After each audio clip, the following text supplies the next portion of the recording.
16 number باب ہے یہ، باب ما ذکر نبی صلی اللہ علیہ وسلم وحض علی اتفاق اہل العلم، یعنی نبی صلی اللہ علیہ وسلم نے جو اہل علم کے اتفاق پر رغبت دلائی ہے۔ اہل علم سے مراد کتاب و سنت کا علم رکھنے والے، کتاب و سنت کا علم رکھنے والے اگر اتفاق کر لیتے ہیں کسی مسئلے پر، کتاب و سنت کی روشنی میں تحقیق کرنے کے بعد، خاص کر کے اس وقت صحابہ کرام اہل علم تھے، تابعین مجموعی لحاظ سے اہل علم تھے، تو یہ جو ہے نا یہ صحیح ہے یعنی۔ اور حرمین پر جو اجتماع، یعنی حرمین کے علماء نے، یعنی مکہ اور مدینہ کے علماء نے جس چیز پر اتفاق کر لیا ہو اس کا بیان۔ اور یہ اصل میں امام صاحب اس میں یہ بتانا چاہتے ہیں کہ اگر کوئی مسائل کے اندر اختلاف ہو جاتا ہے، ایک دو مسائل وہ ہوتے ہیں جو منصوص ہوتے ہیں، یعنی ان کی کتاب و سنت کے اندر صراحت موجود ہے، ایک وہ مسئلے ہیں جو اجتہادی اور اختلافی مسائل ہیں، ان کے اندر اس وقت جو ہے نا امام صاحب کے دور میں دو گروہ تھے، ایک اہل حجاز ان کو کہا جاتا تھا، اہل حجاز، اور ان کے مقابلے میں اہل عراق یا شاہ ولی اللہ نے جیسے ایک عنوان قائم کیا ہے اصحاب الحدیث اور اصحاب الرائے، یہ دو گروہ تھے اس وقت۔ مجموعی لحاظ سے اگر دیکھا جائے نا تحقیقات کر کے، تو اہل حجاز یا اصحاب الحدیث کا جو مسلک ہے، موقف ہے مسائل کے اندر، یہ راجع معلوم ہوتا ہے، دلائل کے زیادہ قریب ہوتا ہے کتاب و سنت کے زیادہ مجموعی لحاظ سے۔ تو دوسرے جو ان کے مقابل ہیں اہل رائے، ان کا مرجوح ہوتا ہے، جس طرح ابھی میں نے پہلے بتایا تھا، یہ درس کے بعد ادھر طلبہ جب کھڑے تھے، مولانا عبداللہ لکھنوی صاحب کا قول ہے کہ انصاف کی بات یہ ہے کہ کوئی بھی بندہ اگر تحقیق کرے نا انصاف کی نظر سے، تو محدثین کا موقف ہی راجع پائے گا۔ وہ کہتے ہیں کہ میں نے خود آپ یعنی جب بھی تحقیق کیا کسی مسئلے کے اندر، تو محدثین کے موقف کو میں نے راجع پایا ہے، دلائل کی روشنی کے اندر ترجیح۔ تو امام صاحب کے نزدیک بھی یہی ہے۔ شیخ الاسلام ابن تیمیہ رحمہ اللہ نے اس کے بارے میں ایک کتاب لکھی ہے صحت مذہب اہل المدینہ، یہ 19 اور 20 نمبر جلد کے اندر موجود ہے یہ کتاب، مجموع فتاوی کے اندر، دونوں کا اکٹھا اردو کے اندر ترجمہ بھی ہوا ہے، بہت ساری وجوہ ترجیح لکھی ہے انہوں نے، یہ اگر پڑھ لیں تو آپ کو معلوم ہو جائیں گی وجوہ ترجیح۔ تو امام صاحب کے نزدیک بھی یہی ہے کہ اجتہادی مسائل کے اندر زیادہ اہل مکہ مدینہ ان کا قول جو ہے نا یہ زیادہ راجع ہوتا ہے، لیکن اہل حدیث کا موقف یہ ہے کہ یہ مجموعی لحاظ سے لفظ بولنا چاہیے، جزی ہے نا کہ ہر مسئلے کے اندر جزی میں یہ کوئی ضروری نہیں ہے، بسا اوقات دوسروں کی بھی کوئی جزی وہ راجع ہو جاتی ہے، اہل حدیث کا موقف یہ ہے۔ تو آگے امام صاحب نے اس کی جو ہے نا کئی وجوہات لکھی ہیں، مکہ مدینہ کے اندر نبی صلی اللہ علیہ وسلم کے مشاہد، مہاجرین انصار کا ہونا، پھر نبی صلی اللہ علیہ وسلم کا مصلی عیدگاہ اور ممبر قبر وغیرہ، اس کی کافی دلیلیں لکھی ہیں امام صاحب نے۔ یہ 7345 نمبر سے شروع ہیں، دوسرا 7322 نمبر سے شروع ہیں، 7345 نمبر تک جو ہے نا یعنی کل 23 احادیث وہ ذکر کی ہیں امام صاحب نے، 23 حدیثیں اس میں۔ تو مطلب یہی ہے کہ اختلاف کے وقت ترجیح اسے حاصل ہوگی جس پر حرمین کے علماء کا اتفاق ہوگا، یہ ہے امام صاحب کا، کیونکہ مدینہ کو دار الہجرہ بھی کہا جاتا ہے اور دار السنہ بھی کہا جاتا ہے۔ ادھر سنت چونکہ عام تھی، عام معلوم تھی، یہ امام بخاری کا موقف ہے بہرحال۔ ویسے امام شافعی رحمہ اللہ کا موقف جو ہے نا کتاب الام کے اندر جو تفصیل لکھی ہے انہوں نے یہ لکھا ہے کہ اہل مدینہ کے اندر بھی جو ہے نا کئی ایسی چیزیں آ گئی تھیں جو راجع نہیں ہیں۔ امام صاحبی نے امام مالک کی کئی جزئیات کے ساتھ اختلاف کیا ہے دلیل کی بنا پر، یہ ویسے امام شافعی کی بات زیادہ صحیح ہے۔ امام مالک مثلا مدینہ میں رہتے تھے، یہ 6 روزوں کے قائل نہیں ہیں، کہتے ہیں کہ ادھر عمل نہیں ہے ہمارے ہاں، یہ شوال کے جو 6 روزے ہوتے ہیں نا رمضان کے بعد امام مالک اس کے قائل نہیں تھے، کہتے ہیں کہ ادھر عمل نہیں ہے ہمارے ہاں، تو حالانکہ مسلم شریف کے اندر حدیث آتی ہے۔ اسی طرح امام مالک وہ سجدہ شکر کے قائل نہیں تھے، سجدہ شکر کے قائل رہتے مدینے میں تھے، لیکن حدیث مشکات کے اندر پورا باب موجود ہے سجدہ شکر کے بارے میں، اور امام ابو حنیفہ کا بھی یہی موقف ہے، سجدہ شکر جو ہے نا وہ ان کے نزدیک بھی صحیح نہیں، اور شوال کے روزے وہ بھی ان کے نزدیک صحیح نہیں ہیں۔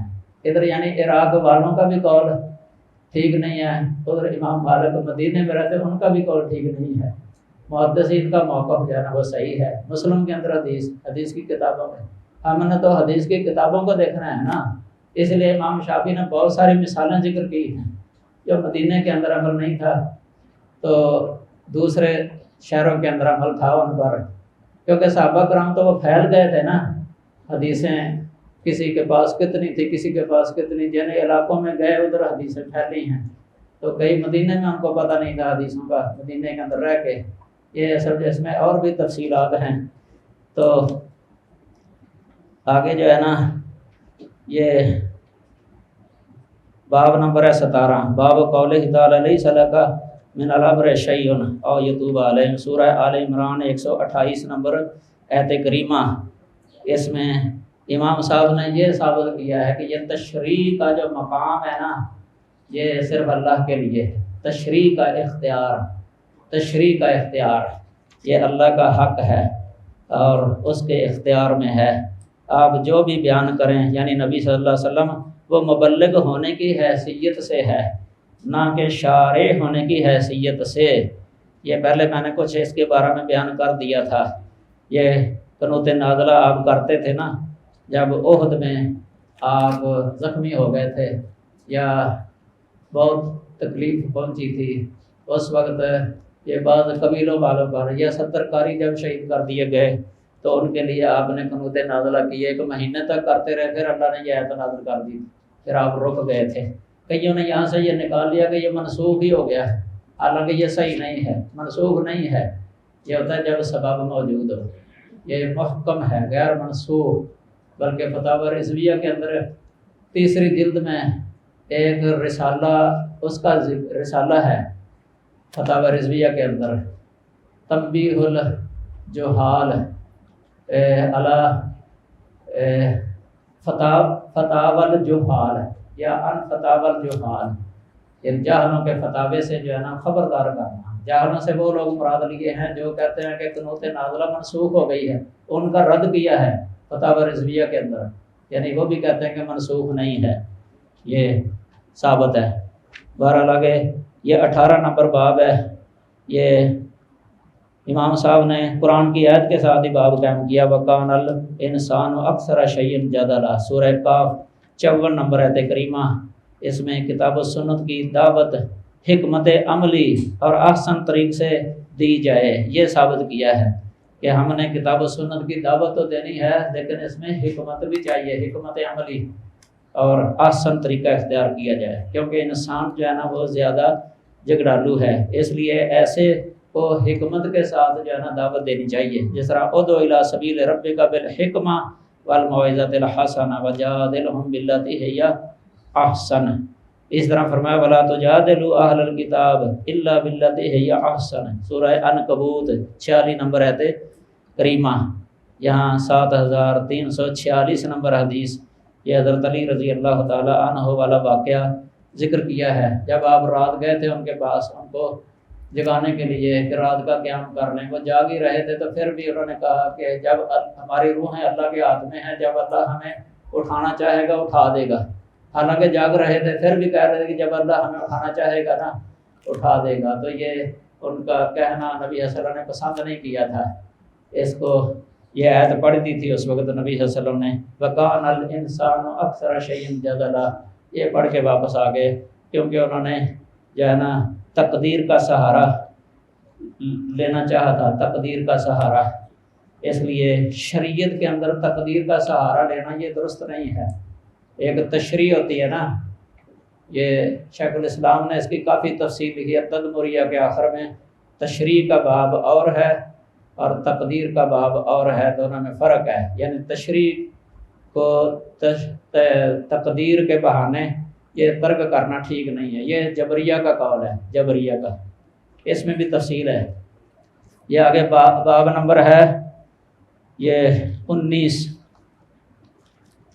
باب، تو باب قولہ تعالی، قرآن مجید کی آیت کے ساتھ وَكَذَلِكَ جَعَلْنَاكُمْ أُمَّةً وَسَطًا، یہ سورہ بقرہ 143 نمبر آیت کریمہ، اس میں یہ بھی اضافہ ہے وما امر نبی صلی اللہ علیہ وسلم بلزوم الجماعہ، یعنی نبی صلی اللہ علیہ وسلم نے جماعت کے ساتھ لازم ہونے کا حکم دیا ہے۔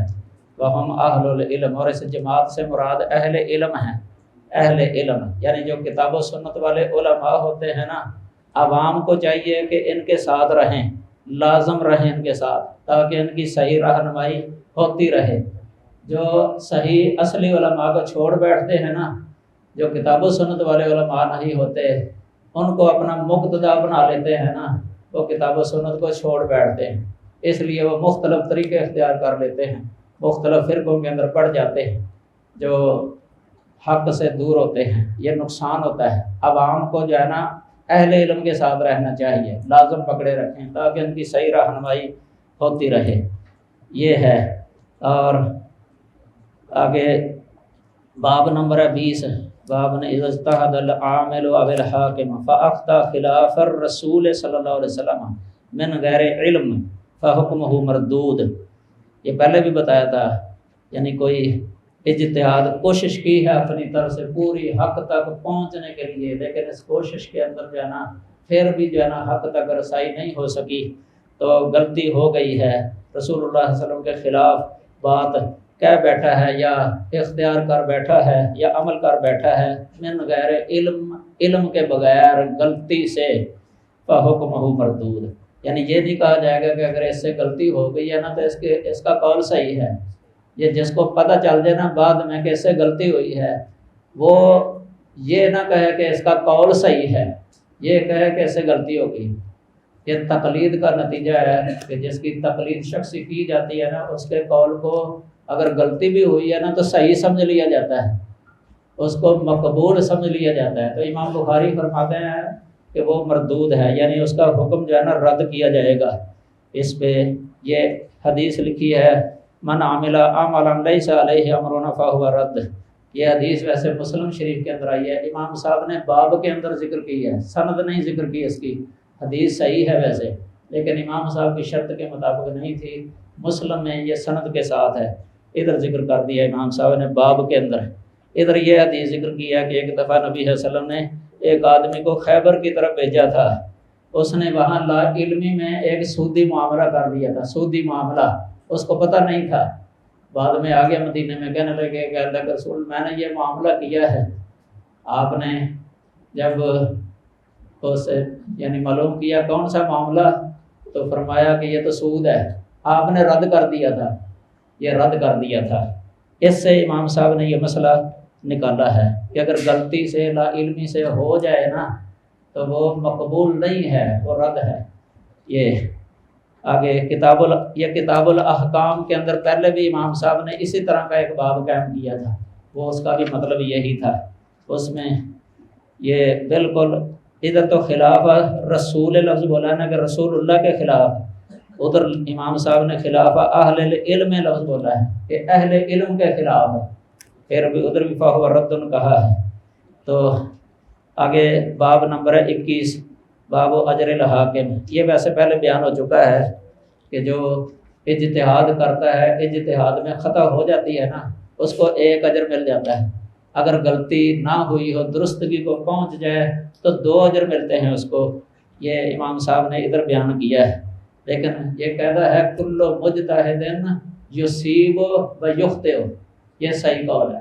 بعض اصول فقہ کی کتابوں میں لکھو تھا کل مجتہد مصیب، یہ کئی کتابوں میں لکھ دیتے ہیں کہ ہر مجتہد مصیب ہے، یہ صحیح نہیں ہے کہ ہر مجتہد اپنی جگہ پر صحیح ہے۔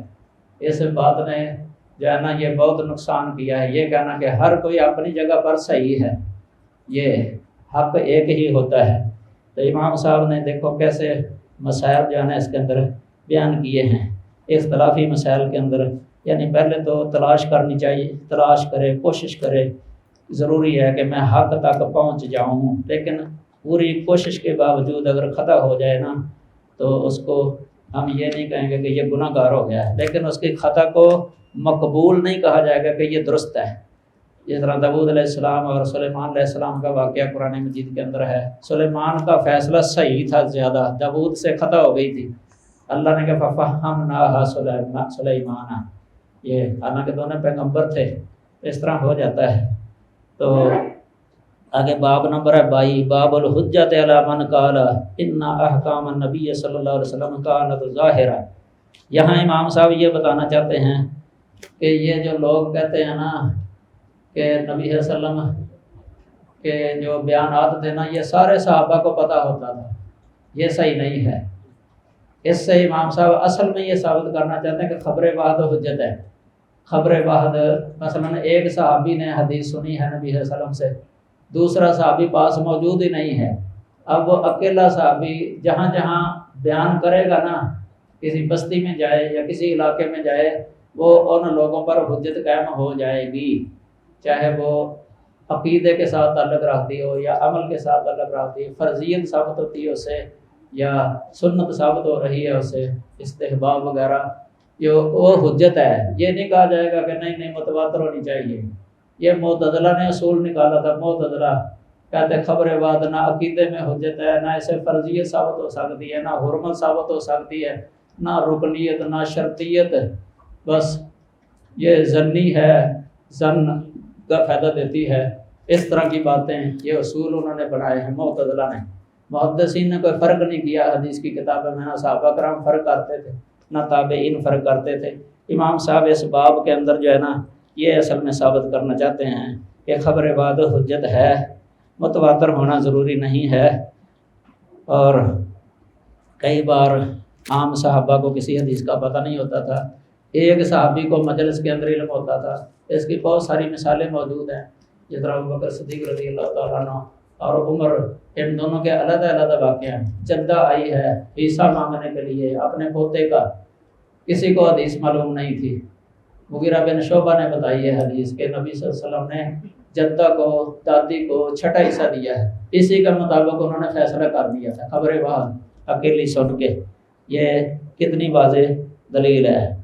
اسی طرح حضرت عمر کو یہ خامد کی دیت سے بیوی کے حصے کے بارے میں علم نہیں تھا، شوہر قتل ہو گیا نا، اس کو دیت جو ملی ہے، دیت اس کی، کیا بیوی کو حصہ ملے گا دیت سے یا نہیں ملے گا؟ ادھر بھی ایک صحابی ضحاک بن سفیان نے حدیث سنائی تھی کہ اس میں دیت ہے، انہوں نے اس میں حصہ ہے، بیوی کا حصہ ہے، تو حضرت عمر نے اس کے مطابق فیصلہ کیا۔ اس طرح حضرت عثمان کو یہ پتہ نہیں تھا کہ شوہر کی وفات کے بعد بیوی عدت کہاں گزارے، ادھر بھی ابو سعید خدری رضی اللہ تعالیٰ عنہ نے ان کو حدیث سنائی تھی۔ اس طرح کی مثالیں سینکڑوں ہیں حدیث کی کتابوں کے اندر، سینکڑوں مثالیں، قلت وقت کی بنا پر اتنے مثالیں کافی ہیں۔ آگے 23 نمبر باب ہے یہ باب مر ترک النکیر من النبی صلی اللہ علیہ وسلم حجۃ اللہ من غیر الرسول۔ یہاں بھی ایک اصولی مسئلہ بیان کیا، اصول فقہ میں یہ بھی آتا ہے کہ مثلا تقریری حدیث جو ہے نا وہ حجت ہے۔ تقریری حدیث، نبی صلی اللہ علیہ وسلم کے سامنے کسی نے کوئی کام کیا یا کوئی بات کہی ہے، لیکن آپ نے انکار نہیں کیا، خاموشی اختیار کی، آپ کی خاموشی بھی حجت ہے، دلیل ہے، اس سے مسئلہ ثابت ہو جائے گا یہ نبی صلی اللہ علیہ وسلم کی خاموشی سے۔ اگر غلط ہوتا تو آپ ضرور ٹوکتے، منع کرتے، انکار کرتے، جب آپ نے انکار نہیں کیا تو پتہ چلا کہ یہ صحیح ہے۔ یہ تقریری حدیث۔ اس سے بعد شارحین نے یہ بھی لکھا ہے کہ امام بخاری یہ کہنا چاہتے ہیں کہ سکوتی جو اجماع ہوتا ہے نا، یہ حجت نہیں ہے۔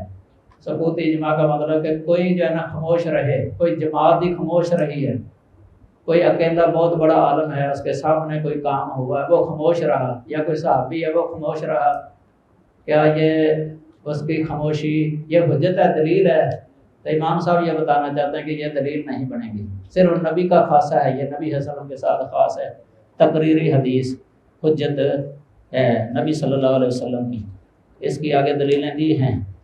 یہ دلیل دیا کہ حضرت عمر رضی اللہ تعالیٰ عنہ نے نبی صلی اللہ علیہ وسلم کے سامنے قسم اٹھا کے کہا تھا کہ یہ ابن سیاد دجال ہے، تو آپ نے انکار نہیں کیا تھا، یہ دلیل دیا امام صاحب نے، یہ قسم اٹھا کے کہنا یہ واقعہ دجال تھا، لیکن یاد رکھیں دجال ایک ہے دجال اکبر جس نے بعد میں آنا ہے، اس سے پہلے بھی کئی دجال، جو بھی نبوت کا دعویٰ کرے وہ دجال ہی ہے نا، تو اس نے بھی نبوت کے بارے میں کہا تھا، نبی صلی اللہ علیہ وسلم سے کہا اتا شہادو انی رسول اللہ، یہ لفظ بولا تھا نا اس نے، تو دجال تو بن گیا، تو وہ بھی دجال تھا، لیکن دجال اکبر جو ہے نا وہ تو آنا ہی آنا ہے، تو اس کو صحیح سمجھا گیا ہے۔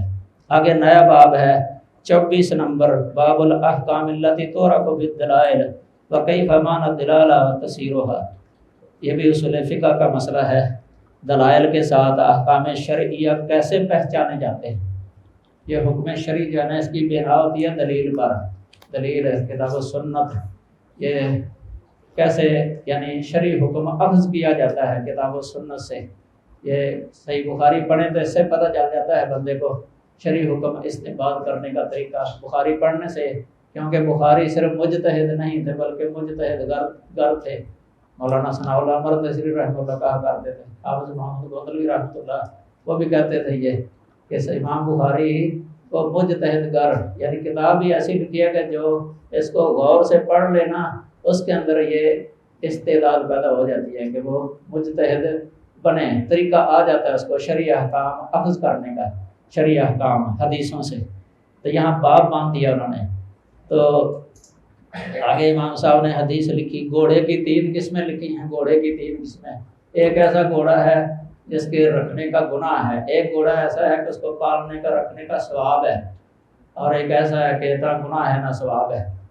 جب یہ بیان کیا نبی صلی اللہ علیہ وسلم نے، صحابہ نے پوچھا کہ گدھے کے بارے میں آپ بیان کریں، فرمایا کہ گدھے کے بارے اس کے بارے میں ایک آیت کریمہ جو ہے نا نازل کی گئی ہے مجھ پر، وَمَن يَعْمَلْ مِثْقَالَ ذَرَّةٍ خَيْرًا يَرَهُ، یہ ایسی عام آیت ہے نا، عموم، جس طرح ابھی میں نے پہلے بتایا تھا دلالت النص، یعنی جامع کلمات نبی حسن کو عطا کیے گئے ہیں، یہ جامع آیت کریمہ ہے، اس کا مطلب ہے جو بھی کوئی ذرے کے برابر خیر کا عمل کرے گا نا اس کو دیکھ لے گا، تو یہ ہوتا ہے درج فی العموم۔ حجت اللہ کے اندر یہی مثال لکھی ہے، اس میں شاہ صاحب نے یہ اصطلاح رکھی درج فی العموم، یعنی کسی جزی کو کسی عموم کے اندر درج کرنا۔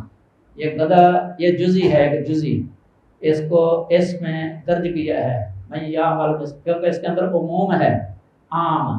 ہم اس سے یہ بھی نکال سکتے ہیں اپنے زمانے کے حساب سے کہ کسی کے پاس ٹرک ہے یا گاڑی ہے، کار، یا مثلا موٹر سائیکل ہے، وہ اسی طرح اس کی بھی 3 قسمیں بن سکتی ہیں، ایک باعث گناہ اور ایک باعث اجر ثواب، اور ایک ہے نہ گناہ نہ ثواب، 3 قسمیں اس طرح بن سکتی ہیں۔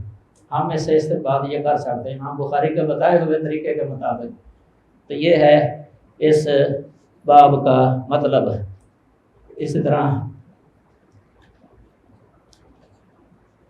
جس طرح پہلے بتایا نہیں ہے کچا پیاز تھوم کھا کے مسجد میں نہ جانا، اس سے وہ چیز ہم اس پر استدلال کر سکتے ہیں جس کے اندر یہی اذیت جو ہے نا سمیل لانی، پھر اس کی وجہ سے اذیت پہنچنی وہ پائی جائے، اس کی دلالت اس پر بھی ہے امام بخاری کے طریقے کے مطابق۔ یہ آگے 25 نمبر باب ہے، باب قول نبی صلی اللہ علیہ وسلم لا تسألوا اہل الکتاب عن شیء، یعنی اہل کتاب سے کسی شے کے بارے میں سوال نہ کیا کرو۔ قرآن اور حدیث ہمیں کافی ہے، عبداللہ بن عباس نے بھی روکا تھا کہ تم ان سے کیوں سوال کرتے ہو، انہوں نے تو اپنی کتابوں کے اندر تبدیلیاں کر دی ہیں، کیوں پوچھتے ہو ان سے، کیا تمہارے پاس قرآن جو ہے یہ کافی نہیں ہے؟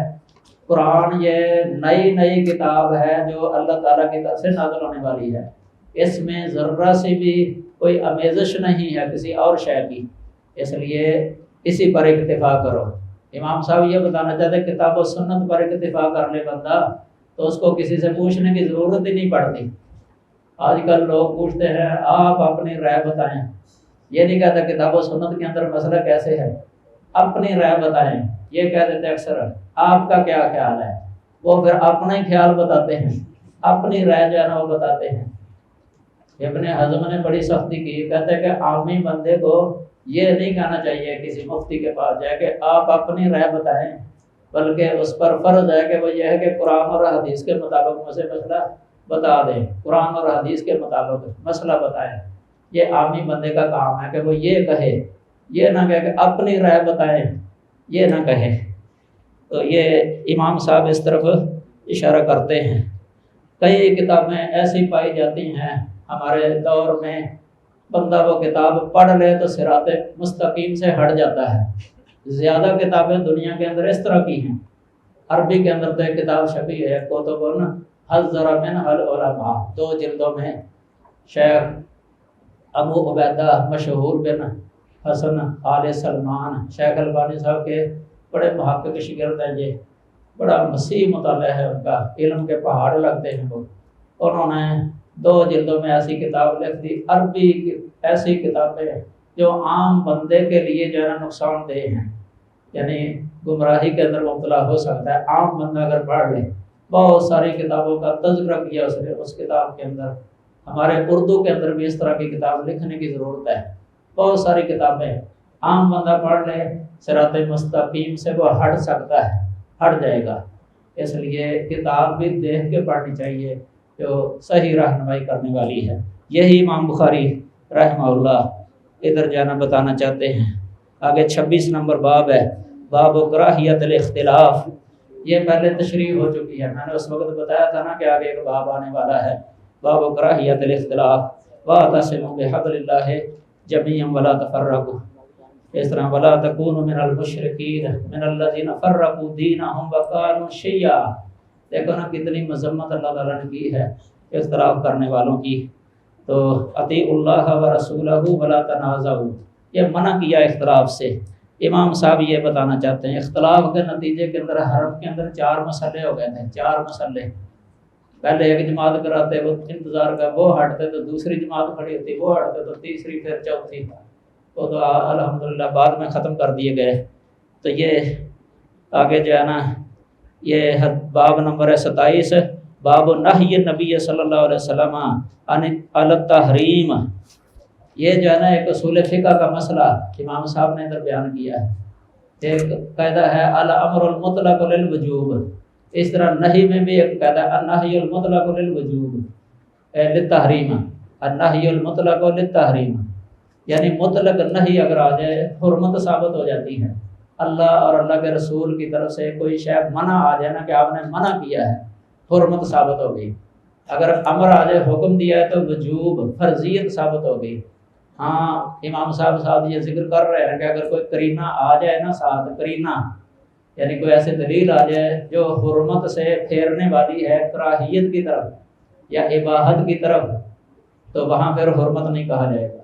اسی طرح وہاں اگر قرینہ آ جائے وجوب سے پھیرنے والا، تو وہاں پھر استحباب مراد ہو سکتا ہے یا رخصت وغیرہ کوئی، کیونکہ امر کے یہ 10 سے زیادہ معانی اصول فقہ کی کتابوں میں لکھے ہوتے ہیں، قسمیں انواع امر کی، اس طرح نہیں کے لیے بھی۔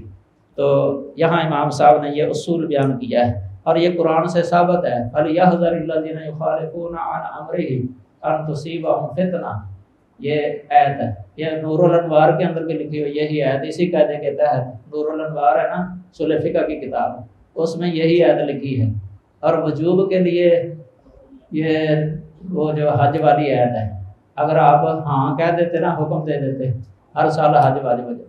اسی طرح مسواک کے بارے میں ہے، لولا انا اشکت علی امتی لامرتہم بالسواک عند کل وضو، ہر وضو کے وقت نماز مسواک کرنا واجب ہو جاتا اگر آپ حکم دے دیتے، حکم نہیں دیا تو واجب نہیں ہے۔ یہ دونوں اصول ہیں قاعدے کلیہ، اس لیے امام صاحب ساتھ فرماتے ہیں الا ما تعرف اباحتہ وکذلک الامرہ نحو قولہ حین احلوا، فرمایا اصیبوا من النساء۔ جب احرام کھول دیا تھا نا صحابہ کرام نے حج تمتع، آپ نے حکم دے دے کہ احرام کھول دو، پھر فرمایا کہ اصیبوا من النساء، یہ امر وجوب کے لیے نہیں تھا، یہ رخصت کے لیے تھا، رخصت کے لیے۔ اس طرح قرآن میں ہے وَإِذَا حَلَلْتُمْ فَاصْطَادُوا، جب بندہ احرام کھول دیتا ہے تو شکار کرو، یہ امر وجوب کے لیے نہیں ہے، یہ رخصت کے لیے، اباحت کے لیے۔ اسی طرح قرآن میں اذا قضیت الصلاۃ فانتشروا فی الارض وابتغوا من فضل اللہ، یہ بھی رخصت کے لیے ہے۔ اسی طرح یہ جو صلو قبل المغرب، صلو قبل المغرب، تیسری بار فرما لمن شاء، یہ اب وجوب کے لیے نہیں، کیونکہ لفظ آ نہیں ہے خشیۃ ان یتخذ الناس سنتا، یہاں سنت سے مراد وجوب ہے، واجبی سنت ہے اس جگہ پر۔ تو یہ 27 باب ہو گئے ہیں، آگے جانا یہ باب نمبر 28 ہے، آخری باب ہے یہ، باب قول اللہ تعالی امرهم شورى بینہم۔ یہ پہلے کچھ بیان ہو گیا تھا، پہلے بتایا تھا کہ آخر میں ہے مشورہ، یہ بھی مشورہ امام بخاری فرماتے ہیں کہ اس وقت ہے جب وحی نازل نہ ہوئی ہو، نبی صلی اللہ علیہ وسلم اس وقت مشورہ کبھی کر لیتے تھے، وہ بھی معاملات کے اندر۔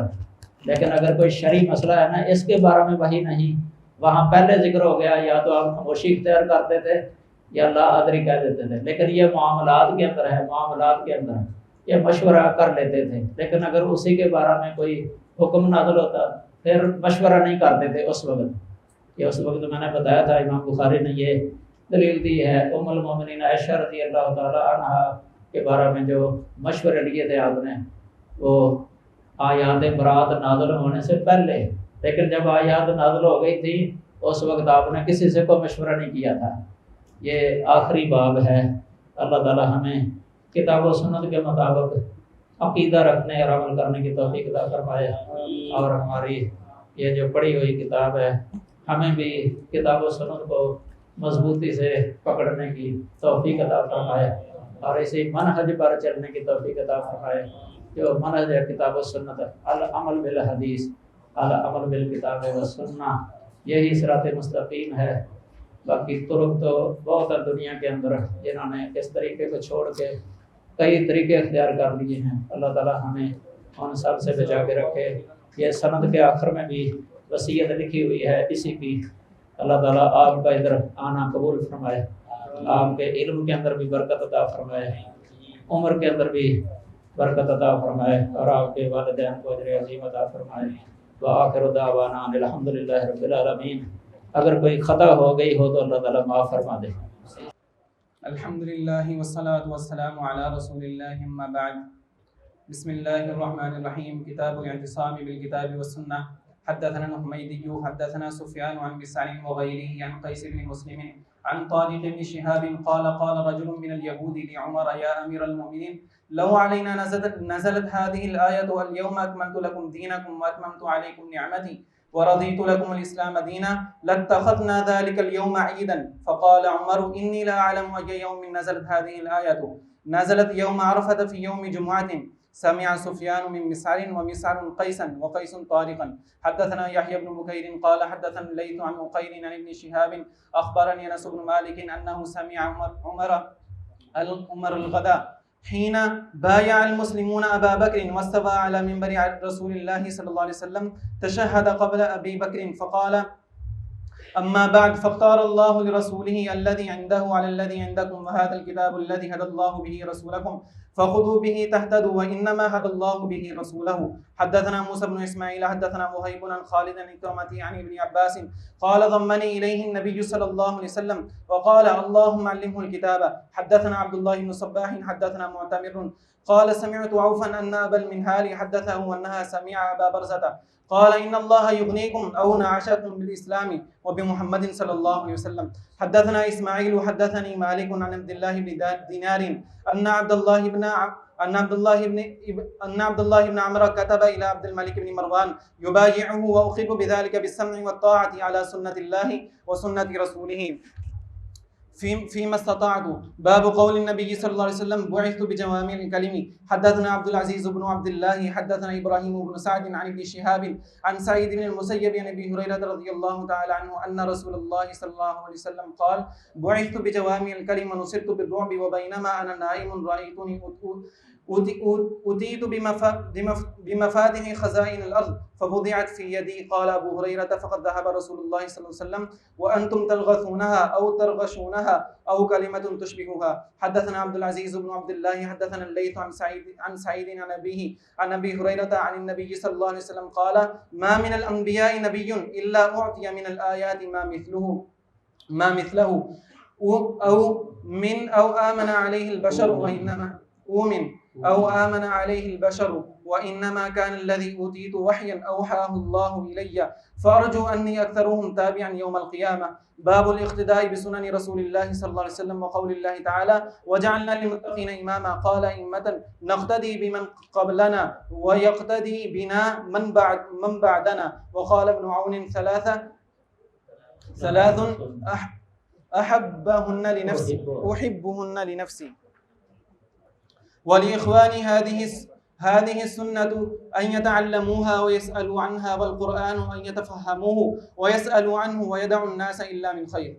حدثنا عمرو بن عباس حدثنا عبد الرحمن حدثنا سفيان عن باسل عن أبي وائل قال: جلست إلى شيبة في هذا المسجد. قال: جلس إلي عمر في مجلسك فقال: هممت ألا أدع فيها صفراء ولا بيضاء إلا قسمتها بين المسلمين. قلت: ما أنت بفاعل؟ قال: لما؟ قلت: لم يفعله صاحباك. قال: هما المرآن يقتدى بهما. حدثنا علي بن عبد الله حدثنا سفيان قال: سألت الأعمش فقال عن زيد بن وهب سمعت حذيفة يقول: حدثنا رسول الله صلى الله عليه وسلم أن الأمانة نزلت من السماء في جذر قلوب الرجال، ونزل القرآن فقرأوا القرآن وعلموا من السنة. حدثنا آدم بن أبي إياس حدثنا شعبة أخبرنا عمرو بن مرة سمعت مرة الحمداني يقول: قال عبد الله: إن أحسن الحديث كتاب الله، وأحسن الهدي هدي محمد صلى الله عليه وسلم، وشر الأمور محدثاتها، وإنما توعدون لآت وما أنتم بمعجزين. حدثنا مسدد حدثنا سفيان حدثنا الزهري عن عبيد الله أن أبي هريرة وزيد بن خالد قال: كنا عند النبي صلى الله عليه وسلم لأقضين بينكما بكتاب الله. حدثنا محمد بن سنان حدثنا فليح حدثنا هلال بن علي عن عطاء بن يسار عن ابي هريره ان رسول الله صلى الله عليه وسلم: كل امتي يدخلون الجنه الا من ابى. قالوا: يا رسول الله صلى الله عليه وسلم ومن يأبى؟ قال: ومن اطاعني دخل الجنه ومن عصاني فقد ابى. حدثنا محمد بن عباده اخبرنا يزيد حدثنا سليمان بن حيان واثنى عليه. حدثنا سعيد بن ميناء حدثنا أو سمعت جابر بن عبد الله يقول: جاء الملائكة إلى النبي صلى الله عليه وسلم وهو نائم، فقال بعضهم: إنه نائم، وقال بعضهم: إن العين نائمة والقلب يقظان، فقالوا: إن لصاحبكم هذا مثلا فاضربوا له مثلا. فقال بعضهم: إنه نائم، وقال بعضهم: إن العين نائمة والقلب يقظان، فقالوا: مثله كمثل رجل بنى دارا وجعل فيها مأدبة وبعث داعيا، فمن أجاب الداعي دخل الدار وأكل من المأدبة، ومن لم يجب الداعي لم يدخل الدار ولم يأكل من المأدبة. فقالوا: أفضلوها له يفقهها. فقال بعضهم: إنه نائم، وقال بعضهم: إن العين نائمة والقلب يقظان. فقالوا: فالدار الجنة والداعي محمد صلى الله عليه وسلم، فمن أطاع محمدا صلى الله عليه وسلم فقد أطاع الله، ومن عصى محمدا صلى الله عليه وسلم فقد عصى الله، ومحمدا صلى الله عليه وسلم فقد عصى الله، ومحمد فرق بين الناس أو فرق بين الناس. بس سبحان ربك رب العزة عما يصفون وسلام على المرسلين. سبحانك اللهم وبحمدك أشهد أن لا إله إلا أنت. شکریہ. یا جزاک اللہ خیر.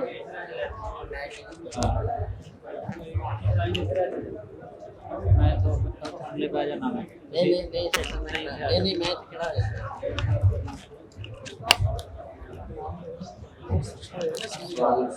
السلام علیکم.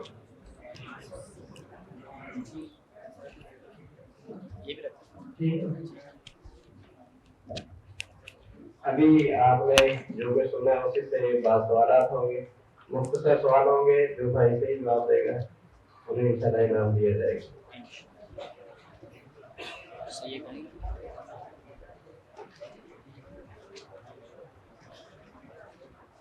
امام بخاری رحمہ اللہ نے جو پہلا باب قائم کیا ہے، باب قول نبی صلی اللہ علیہ وسلم بعثت بجوامع الکلم، اس بات سے امام بخاری رحمہ اللہ نے کس چیز کی طرف اشارہ کیا ہے؟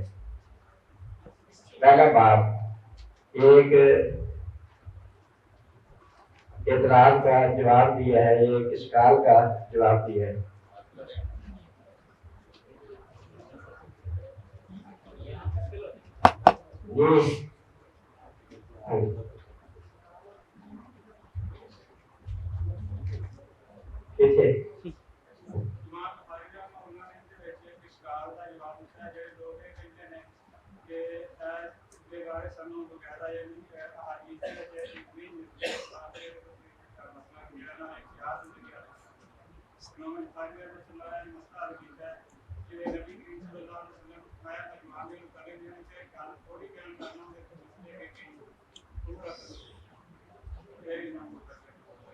ٹھیک ہے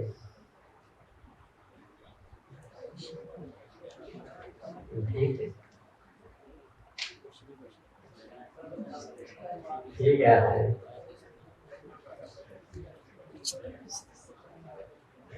آ جائیں آگے آ جائیں.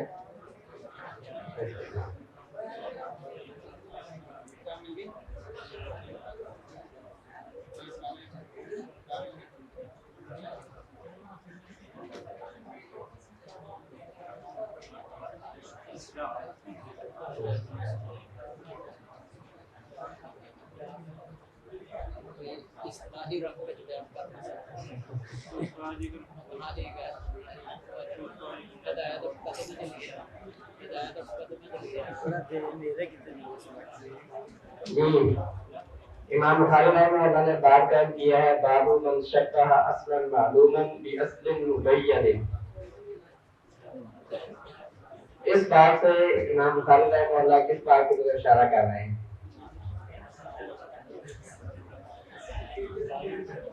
جی آپ بتائیں.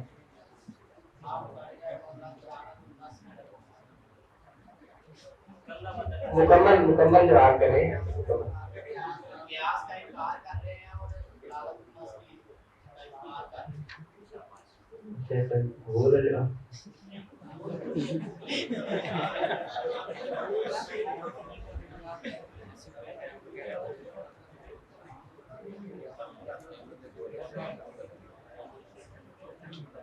وزیر کس کو پوچھتی ہے؟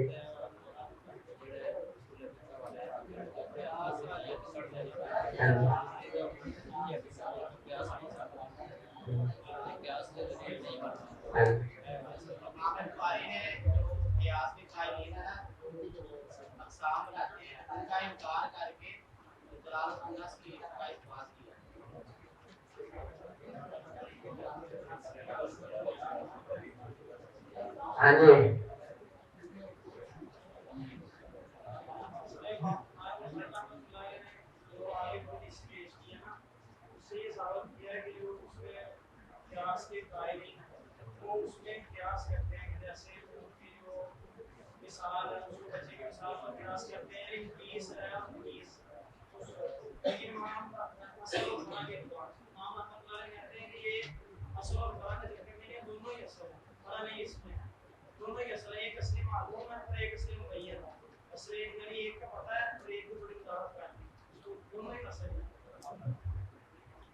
ٹھیک ہے آ جائیں.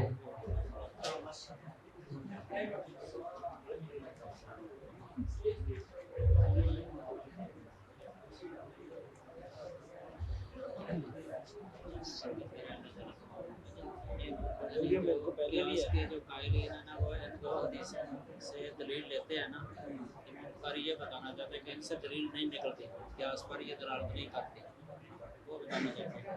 یہ میں نے پچھلی بار میں نے چینج کر دیا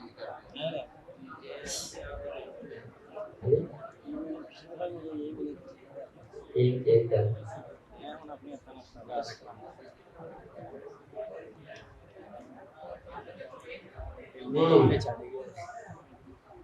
کتاب اللہ کا لفظ بعض اوقات سنت کو بھی شامل ہوتا ہے. اس کی کسی ایک دلیل کی طرف اشارہ کرنا ہے, پوری دلیل میں ذکر کرنے اشارہ کرنا ہے. کتاب اللہ کا لفظ بعض اوقات سنت کو شامل ہوتا ہے. ہاں جی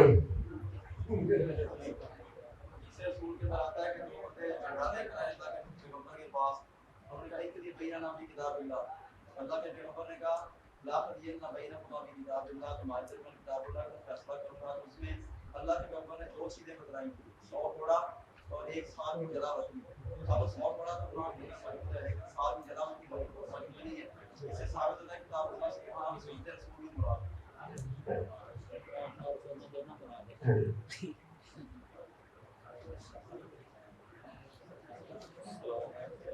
Tiene igualdad para دونوں ہی قرآن ہے، قرآن ہے، یہ نہیں ہے کہ کتاب اللہ سے صرف سننا قرآن، یہ طرح نہیں کہنا۔ جی امام بخاری رحمہ اللہ نے بات بیان کی ہے باب کا یکرہ من کثرت السؤال و تکلف ما لا یعنی۔ اس بات سے امام بخاری رحمہ اللہ کا اشارہ کس طرف ہے؟ باب ما یکرہ من کثرت السؤال و تکلف ما لا یعنی۔ جی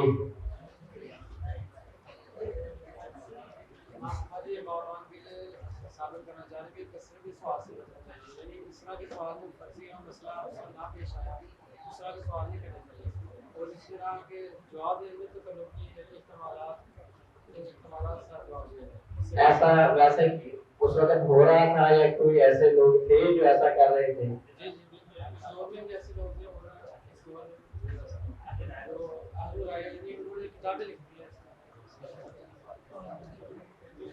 ٹھیک ہے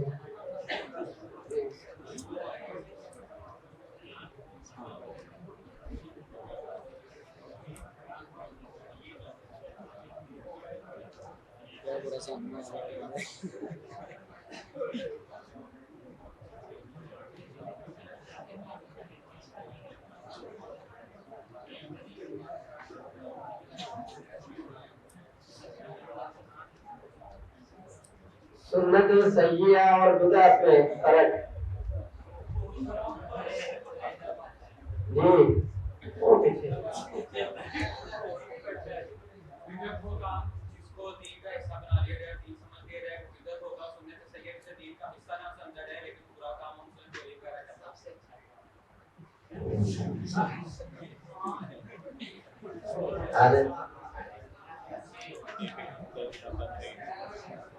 نماز کے ذریعے اصلاح کا سوال ہے۔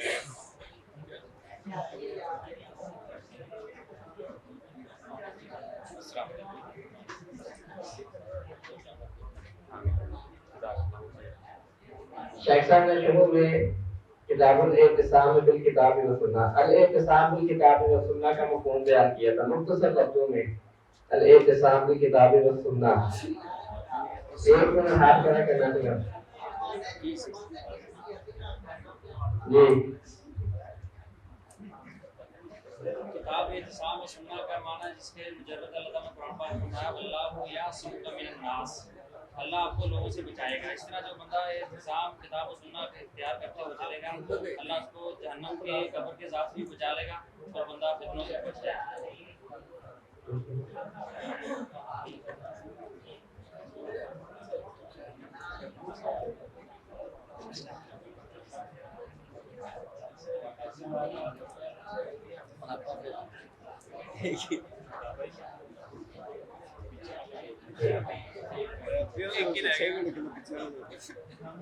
آخری سوال ہے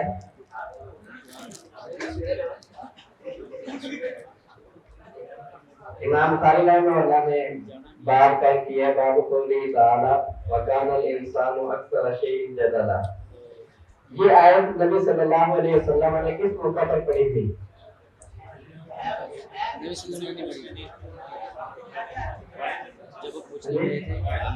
باہر میں کر کے ہاتھ نہیں کھڑا کسی کے باہر والوں میں سے، جی باہر والوں میں سے آگے آ گئے۔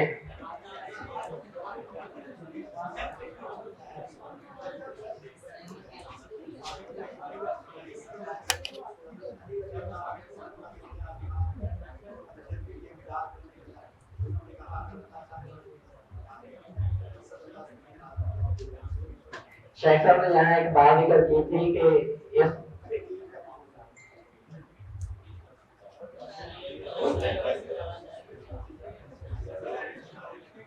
ٹھیک ہے مکمل کرتے ہیں۔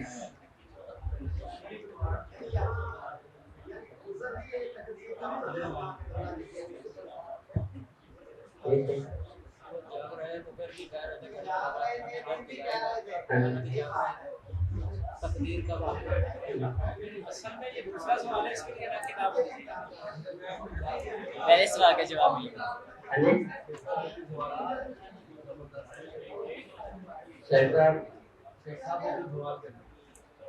عوام سے شیخ سے میں نے کہا ہے شیخ چلنا چاہتا ہے. اچھا تو آ جائے.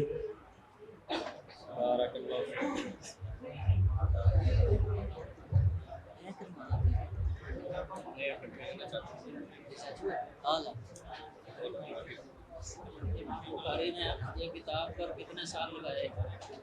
صحیح بخاری تو کیا تھا پچھلے ٹھیک ہے ماشاء اللہ.